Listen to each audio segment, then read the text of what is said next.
거친 흙이 항아리가 되기까지 작가는 수백 번의 수레질을 멈추지 않아야 합니다. 흙이 마르면 지금까지의 작업이 무용지물이 되기 때문이죠. 옹기는 자연과 함께 숨쉬는 우리의 전통 그릇이에요. 보여지는 아름다움이 아닌 드러나는 아름다움이 옹기에 담겨져 있죠. 그래서 옹기는 우리가 소중히 지켜야 할 문화유산이라고 생각합니다. 자기처럼 매끈하진 않지만 투박하면서도 정겨운 모양새를 가진 옹기. 한평생 흙과 더불어 살아온 안시성 옹기장을 만나봅니다.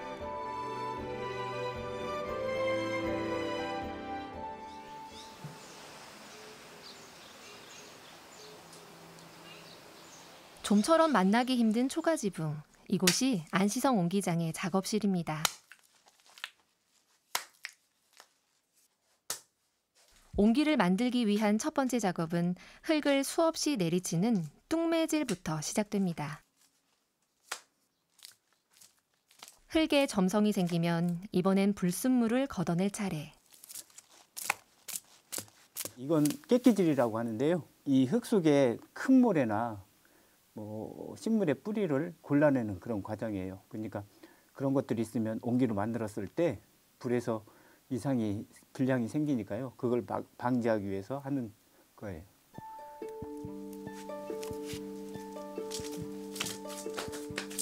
본격적으로 옹기를 빚기도 전에 흙을 다지는 일부터 온 정성을 쏟아붓는 안시성 옹기장.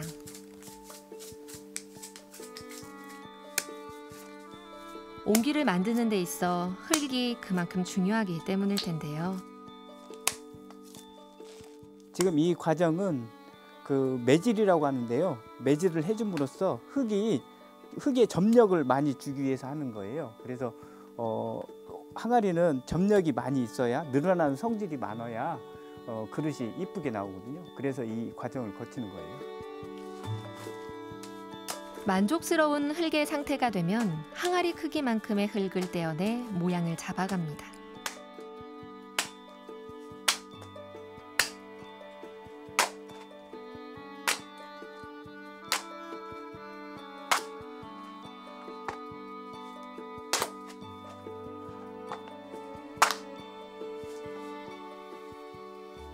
이 작업은 태렴이라고요. 쳇바퀴 태렴이에요. 전라도 기법인데 세계 유일한 기법이죠.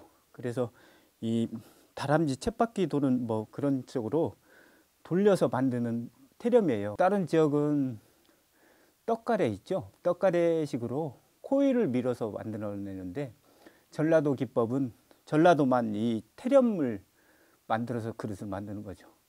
그러니까 빠르게 옹기로 만들어낼 수 있는 그런 장점이 있어요. 얼핏 똑같아 보이지만 옹기는 지역마다 모양도 만드는 방식도 조금씩 차이가 있습니다. 안시성 옹기장은 30여 년 전 스승에게서 배운 전북만의 전통 기법 태렴을 여태껏 고수하고 있는데요. 태렴은 흙을 때려서 형태를 만듭니다.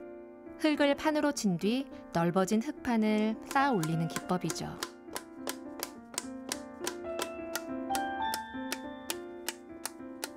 아기와 옹기가 좀 다른데요. 옹기는 이런 크기가 크기 때문에 이런 도구를 써요. 밖에서 때려주는 수레고 안에서 받쳐주는 조막이라고 하는데요. 이렇게 때려주면 입자가 치밀해지면서요. 그릇이 단단해져요. 그래서 얇으면서도 튼튼한 옹기를 만들 수 있는 거죠. 마치 조각볼을 이어붙이듯 넓게 펴진 흙을 이어붙여가며 커다란 옹기를 만들어 갑니다.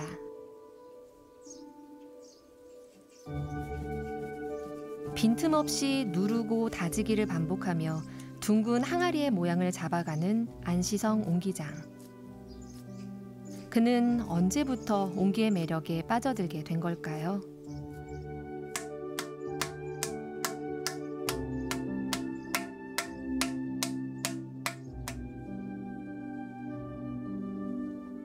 교육과를 가서 이제 여러 가지 뭐 청자, 백자, 분청사기 뭐 여러 가지의 과정을 거치면서 옹기는 그때까지만 해도 좀 소외된 그런 감이 있었는데요. 3학년 때 이제 특수지도라는 게 있었어요. 그래서 이제 견학을 가는 게 있었는데 거기서 옹기를 하는 걸 처음 봤죠. 그래서 이제 저는 자기보다도 옹기에 관심이 있어가지고 그때부터 시작을 한 것 같아요. 그는 자신이 만든 도자기가 그저 장식장을 채우길 바라지 않았습니다. 세련되고 섬세한 자기보단 숱한 시간 우리 삶 깊숙이 자리한 투박한 옹기가 금세 마음에 들어왔던 거죠. 옹기는요, 꾸미지 않고 자연 그대로의 모습을 띠는 그런 매력이 있는 것 같아요. 수레질을 하면 어디는 나오게 되고 어디는 들어가게 되면서 그런 그 형태적으로 볼 때 그냥 자연스러운 선이 생기는 거죠. 그래서 보고 있어도 질리지 않는 그런 아름다움이 있는 것 같아요. 기교를 부리지 않는 자연스러운 아름다움. 무엇보다 선조들의 삶 속에서 희로애락을 함께 해온 생활 도구인 것이 옹기의 가장 큰 매력이라고 말하는 안시성 옹기장.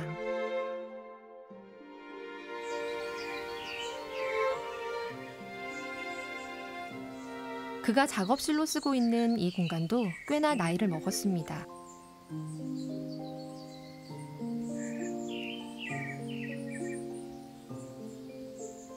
이곳은 옹기를 만드는 데 채로 가장 중요한 동막이라고 하는데요. 동막은 이제 독을 만드는, 항아리를 만드는 공간인데요. 이게 1911년도에 지어진 거고요. 그래서 2008년도에 등록문화재로 지정을 받아서 지금도 유지하면서 제가 사용하고 있습니다. 그리고 이 마을에 이런 건물들이 6개가 있었는데요. 가마도 6개, 동막도 6개가 있었는데 지금은 이제 다 안타깝게도 다 사라지고 이게 지금 유일하게 남아 있습니다. 한때는 가마에 불을 지피는 날엔 온 마을 사람들이 팔을 걷어붙일 만큼 옹기의 쓰임이 많던 시절도 있었습니다. 그로부터 100년이 흐른 지금은 스테인리스나 플라스틱 식기가 옹기의 자리를 대신하고 있는데요. 안시성 옹기장은 여태 옛 작업 방식이나 도구를 그대로 사용하고 있습니다. 예전부터 쓰던 전통적인 방식으로 만든 잿물인데요. 부엌에서 떼던 그 재하고요. 소나무 밑에 보면 부엽토라고 있어요. 그게 부엽토가 유, 재가 사가 들어가서 이 천연의 잿물이 되는 거죠. 음식이나 발효식품을 담아놨을 때 이 잿물이 없으면, 유약이 없으면 밖으로 베어져 나와요. 그래서 베어져 나오는 걸 방지하기 위해서 이걸 바르는데 이걸 발라도 숨을 쉰다는 거죠.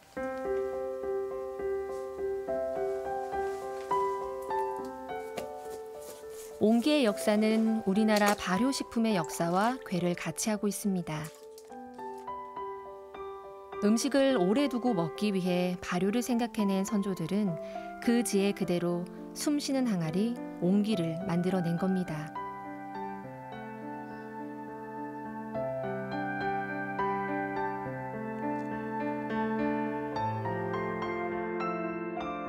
잿물과 가마의 온도에 따라 옹기의 색도 조금씩 차이가 있는데요.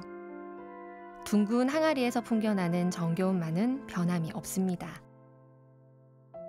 다만 지역마다 형태가 조금씩 다를 뿐이죠. 지금 보시면 옹기가 조금씩 다르긴 한데요. 그러니까 이제 지역별로 옹기의 형태들이 좀 달라요. 전라도는 어깨가 좀 빵빵하게 생겼고요. 경상도는 배가 좀 많이 나온 형태를 띠고 있어요. 그리고 경기도나 강원도는 배가 조금 홀쭉한 계란 형태의 그릇으로 많이 발전을 했죠.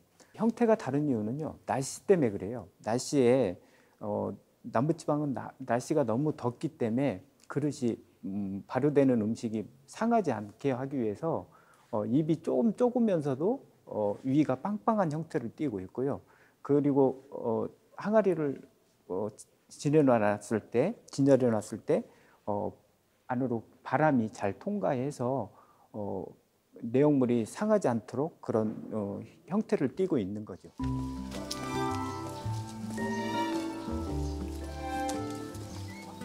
조용하던 마을에 한 무리의 사람들이 방문했습니다.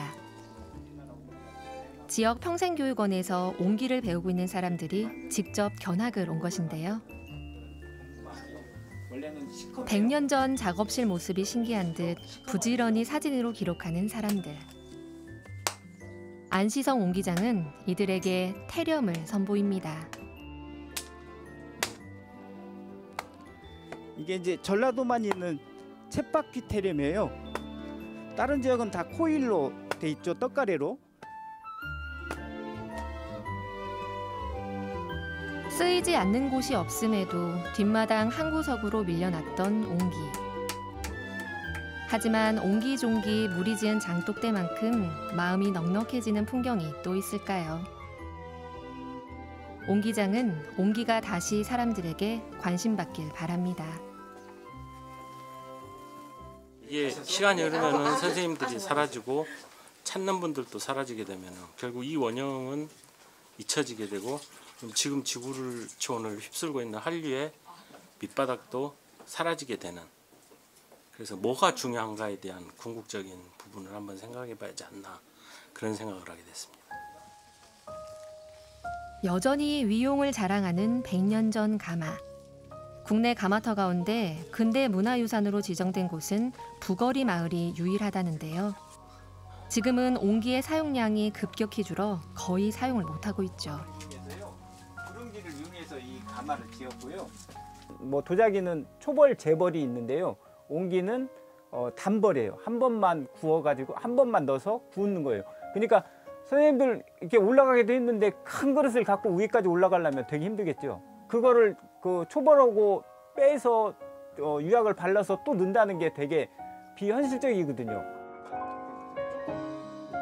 사람 10수명이 들어가고도 아직 여유 공간이 남을 만큼 100년 전 가마는 크고 또 깊습니다.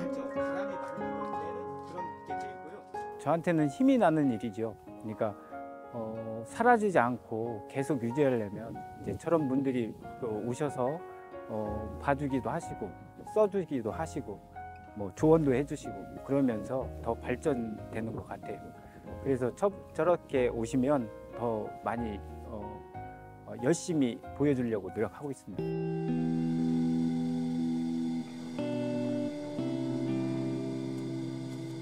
간장, 된장 같은 식품을 담던 옹기는 현대에 와서 그 쓰임이 많이 달라졌습니다. 장을 담는 사람들이 줄어들면서 커다란 항아리를 찾는 사람도 덩달아 줄었기 때문인데요. 이 기법은 옹기를 작은 걸 만들 때 쓰는 썰질이라고 해요. 그러니까 물을 묻혀서 만들어내는, 다른 지역 거하고 비슷한데요. 이제 이건 판도 쓰긴 하지만 작은 것들은 이게 유리하니까 이제 이런 방식을 쓰는 거죠. 요즘 옹기장은 옹기를 이용해 닭이와 같은 생활 소품도 만들고 있습니다. 과거에 얽매여 아무도 찾지 않는 전통보다는 변화가 있더라도 사람들이 쓸 수 있도록 만들어야 한다는 게 그의 생각이죠.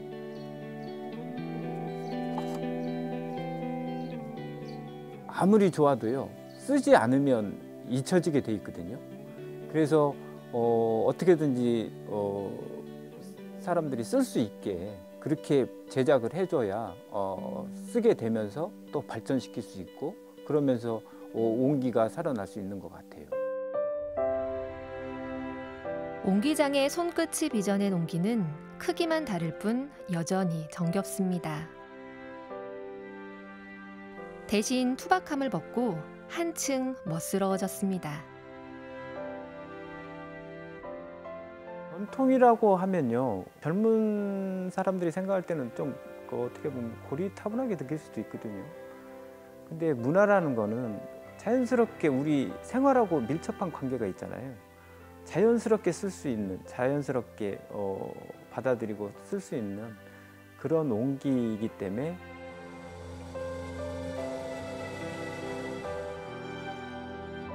그의 작업실이 밤늦도록 환합니다.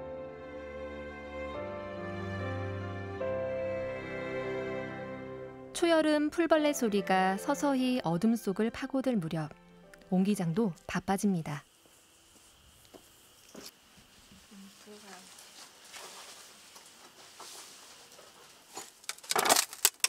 먼저 안쪽부터 차곡차곡 작품들을 정리해서 배치합니다.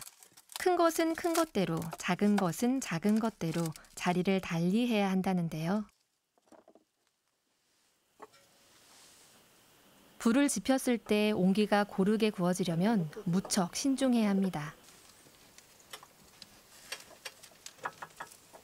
이게 이제 불턱이라고 하는데요. 앞에서 떼면 불이 일로 넘어와서 여기를 막고 이렇게 오는 거죠. 그래서 위까지 올라가고 여기도 들어가고, 그래서 이제 위로 들어와서 저쪽으로 해서 나가는 거예요. 가마 작업은 1년에 67번 정도 진행되는데요. 작품들을 가마 안에 쌓는 일부터 만만치 않습니다. 열기가 새어나지 않도록 가마에 난 창을 꼼꼼히 닫아주고 본격적으로 불을 뗄 준비를 하는데요. 불을 지피는 데 걸리는 시간만 꼬박 하루. 이제부터 옹기장의 긴 하루가 시작될 겁니다. 무작정 불만 지핀다고 되는 일이 아니라 긴 시간 자리를 뜰 수도 없죠. 가마에 그릇을 넣고요. 이제 불을 천천히 서서히 뗀다고 그래서 피움불이라고 해요. 도자기는 100도에서 400도까지 첼로 깨질 확률이 많거든요. 그래서 검정이 벗겨질 때까지 400도까지는 천천히 불을 떼줘야 되거든요. 그래야 그릇이 깨지지 않고 잘 나오거든요. 무엇보다 중요한 것은 가마의 온도입니다. 섣불리 온도를 높여서도 너무 낮은 온도가 오래 지속돼도 작업을 망쳐버리기 때문이죠. 안쪽 깊숙이 불을 집어넣는 옹기장.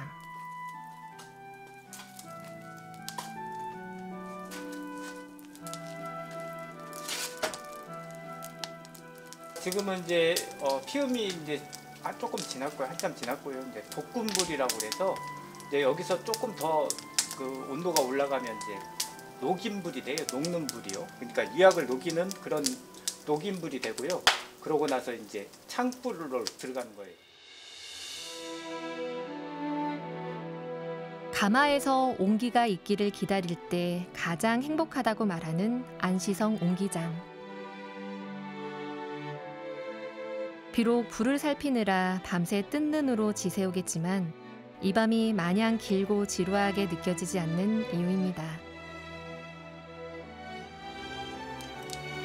온도를 확인하고 땔감을 넣어주는 동안 서서히 밤도 깊어갑니다.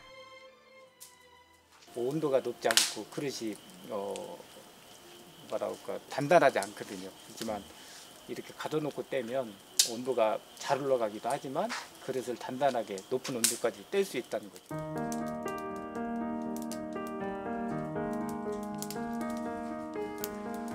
옹기 가마의 온도는 1200도를 넘어가지 않아야 합니다.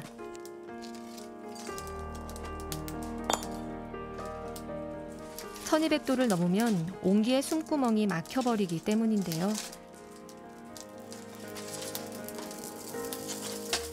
그래서 불 조절이 무엇보다 중요합니다.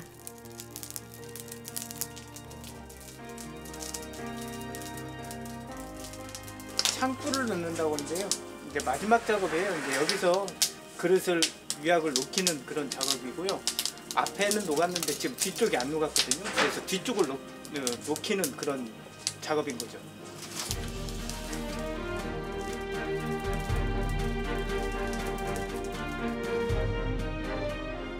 옹기장의 인내와 정성으로 빚어진 옹기는 뜨거운 불에 더욱 단단해지고 살아 숨쉬는 그릇으로 탄생했습니다.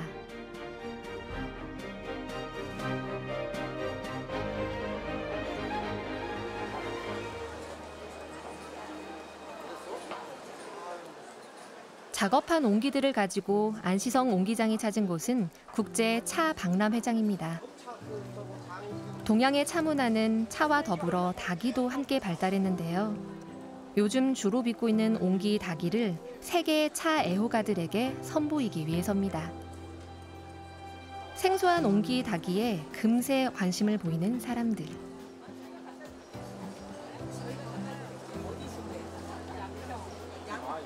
손으로 만들어서 조금씩 달라요. 기계로 찍어내는 게 아니라.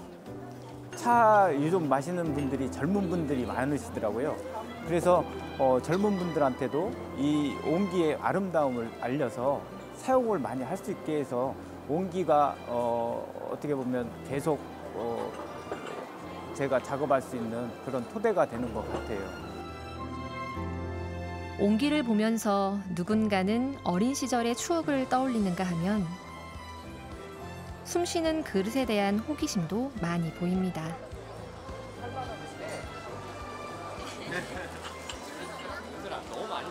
김장할 때나 그럴 때 항아리로만 사용하는 줄 알았는데 이렇게 차로도 차 마실 때 도구로도 사용하고 그리고 꽃병으로도 사용하는 거 보면서 되게 막 전통적인 물품이 아니라 현대적으로도 이렇게 많이 사용하는 게 옹기구나라는 생각이 들었던 것 같습니다.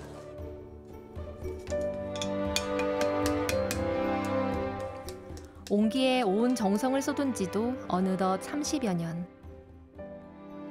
이른 나이에 문화재로 지정된 것을 두고 그는 더 많은 사람에게 옹기를 제대로 전하고 알리라는 소명이라 여깁니다. 옹기라는 전통에 머무르지 않고 사람들이 일상에서 사용할 수 있는 디자인을 만들어 나가는 것이 첫 번째 의무라고 생각합니다. 그리고 옹기를 만드는 방법이 잊혀지지 않고 널리 알려져 부거리 옹기 가마에서 연기가 계속 피어 올랐으면 좋겠습니다. 흙으로 빚은 숨쉬는 그릇 옹기. 가장 흔한 옹기야말로 우리 삶에서 가장 소중하다 말하는 안시성 옹기장. 옹기가 우리 삶 깊숙이 파고들어 쓰임을 다하기를 바라는 그의 바람처럼 부거리 마을 옹기 가마의 연기도 계속 피어오를 거라 믿습니다.